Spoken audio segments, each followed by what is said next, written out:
চিন্তা করে দেখো না কবরে কি যাইবা না। আরে চিন্তা করে দেখো না কবরে কি যাইবা না। যেই কবরে আল্লাহ সারা বন্ধু কেহ থাকবে না।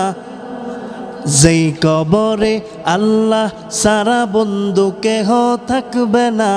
চিন্তা করে দেখো না কবরে কি যাইবা না। যেই কবরে আল্লাহ সারা বন্ধু কেহ থাকবে না। যেই কবরে আল্লাহ সারা বন্ধু কেহ থাকবে না। চিন্তা করে দেখো না কবরে কি যাইবা না। চিন্তা করে দেখো না কবরে কি যাইবা না। এরে মুমিন একটু চিন্তা করে দেখেন রে মুসলমান। ও যুবক চিন্তা করে দেখ,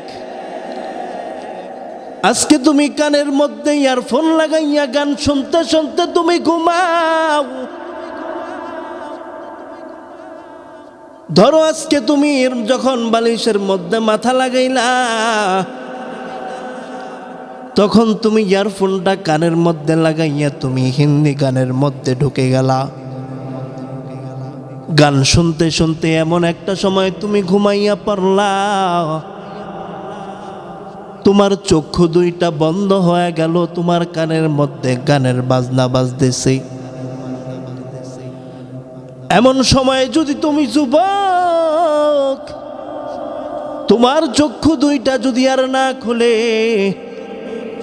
তোমার কি অবস্থা হবে তুমি একটু চিন্তা করে দেখো।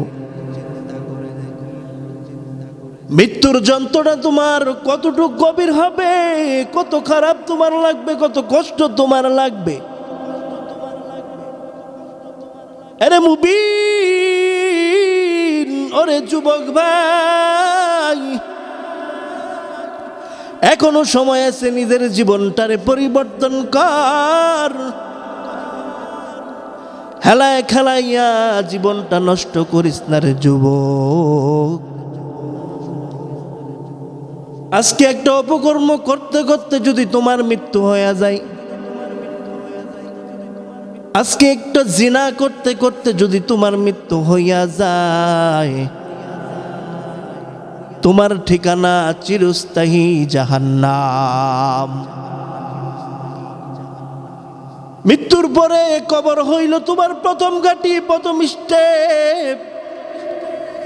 ওই প্রথম ঘাটির মধ্যে যদি তুমি ধরা খেয়ে যাও তাহলে বাকি রাস্তা, বাকি স্টেশন, বাকি ঘাটিগুলো তুমি পার হইতে পারো না রে যুবক।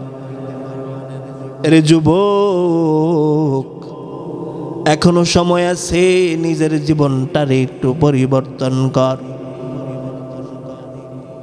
রমজান আমাদের থেকে বিদায় হয়ে গেল, রমজান মাস চলে গেল, কিন্তু রমজানের শিক্ষা যদি এখনো যদি তুমি আমি যদি ধরে না পারি রে যুবক,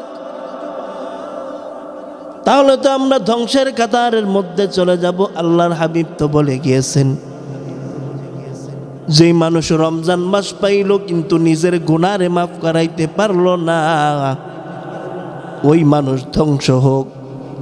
নবী তো বলেছিলেন আমিন, অর্থাৎ এই দোয়া জাগাত কবুল। ওরে যুবক, তুমিও তো যুবক, আমিও তো যুবক। আমারও তো মন চায় দাড়িগুলো ফালাইয়া ক্লিন একটা শেপ কইরা, শার্ট প্যান্ট পইরা, টাই কোট লাগাইয়া, চুলগুলোর মধ্যে একটু কাটিং লাগাইয়া, আমারও তো মন চায় নগ্ন নারীদেরকে নিয়ে আমি রাস্তার মধ্যে ঘুরি ফিরি খাই, সিনেমা হলে যাইয়া সিনেমা দেখি, অপকর্মের মধ্যে লিপ্ত হই। আমারও তো যুবক মনে চায়, ও যুবক তোর মতো আমারও তো মনে চায় আমি অপকর্মের মধ্যে লিপ্ত হই। নামাজ রোজা বাদ দিয়া, আল্লাহর হুকুম পালন করা বাদ দিয়া আমি তোদের মতো রাস্তায় ঘুরি। আমার তো মন চায় আমার গার্লফ্রেন্ড নিয়ে আমি ঘুরি, আমারও তো মন চাই আমি বেপরদাভাবে চলাফেরা করি, কিন্তু যুবক, তুমিও যুবক, আমিও তো যুবক। তুমি কেন করো, আমি কেন করি না? কারণ তোমার মধ্যে মৃত্যুর ভয় নাই, আল্লাহর ভয় নাই, আর আমার মধ্যে আমার মাওলা পাকের ভয় আছে। ওরে যুবক, এই দুনিয়া তো আসল দুনিয়া না, এই দুনিয়াটা তো মাত্র পরীক্ষার হল। পরীক্ষার হল, পরীক্ষা যেদিন শেষ হয়ে যাবে রে যুবক, সেদিন বুঝতে পারবা তোমার পরীক্ষার রেজাল্ট তোমার হাতে যখন দেওয়া হবে, তুমি পাস করছো না ফেল করছো, তখন তুমি বুঝতে পারবা তোমার পরীক্ষাটা কেমন হয়েছিল। এজন্য যুবক, সময় থাকতে পরীক্ষা ভালো করে দাও, যেন তোমার আমল নামাটা আল্লাহ পাক রব্বুল আলামিন তোমার পরীক্ষার ফল যেন তোমাকে ডান হাতে দান করে।